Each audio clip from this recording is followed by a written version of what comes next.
Floating in poker is basically calling a continuation bet or c-bet on the flop with nothing, not necessarily nothing, but typically done in position with a hand that has little equity percentage or showdown value, so we can think of it as nothing. Let's take, for example, this we have MP Razor right here, and we have another player we'll call LP Floater. They're going to do the floater. Now, MP Razor has a wide opening range, could be as high as 20% or more. If we break that down on a chart, it might look something like this. As you can see, 20% is not a super high opening range. Now, it could be wider than that. Again, we said 20% or more. Now we have LP Floater that has a hand, let's say like suited connectors or something like that. We'll go with suited connectors in this example. And of course we've got stacks. So MP Razor raises to 10. LP Floater calls in position. And now we have a flop here, 7-5 deuce. Now, one of the key assumptions when you're going to be floating is you need a player that has a wide range and they have a high c-bet or a continuation bet percentage. In other words, they bet whether they hit it or not on the flop. So MP Razor bets 15 and LP Floater decides to float and calls a 15. And the turn card comes a 7.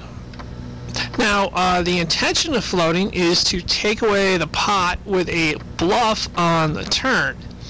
So if we go back to our example here, MP Floater or MP Razor gets to the turn, and most of the time, if they c-bet a high percentage and they open this wide, they're not going to have anything. So MP Razor checks. And if you look at this chart here, okay.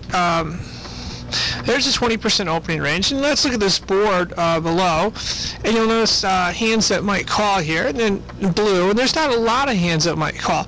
Now, if this player is straightforward on the turn, and they bet the turn or double barrel with most of these hands, the blue hands that would call, that means when they check, they pretty much have nothing, and they can't profitably call. You might consider calling, but most of the time they're going to lay down to a bet on the turn.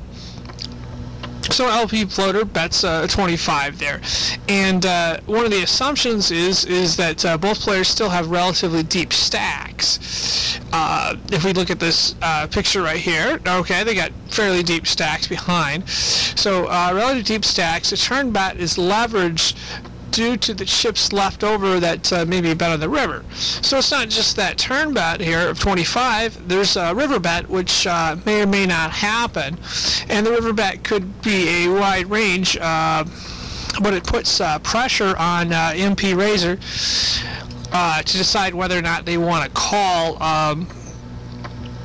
the turn and possibly a river bet, which could be quite a bit, and it's hard to defend when you don't really have anything to call down with. So it's can be thought of as a leveraged bet.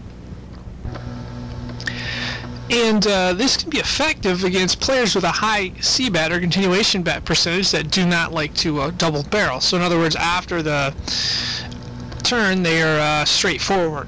If we look at this range right here, it's a 20% range. It's fairly wide. It's going to miss a lot of flops. If you make the range even wider, it's going to miss even more flops. Now, of course, flops with an ace or king obviously will hit this range at a higher percentage of the time.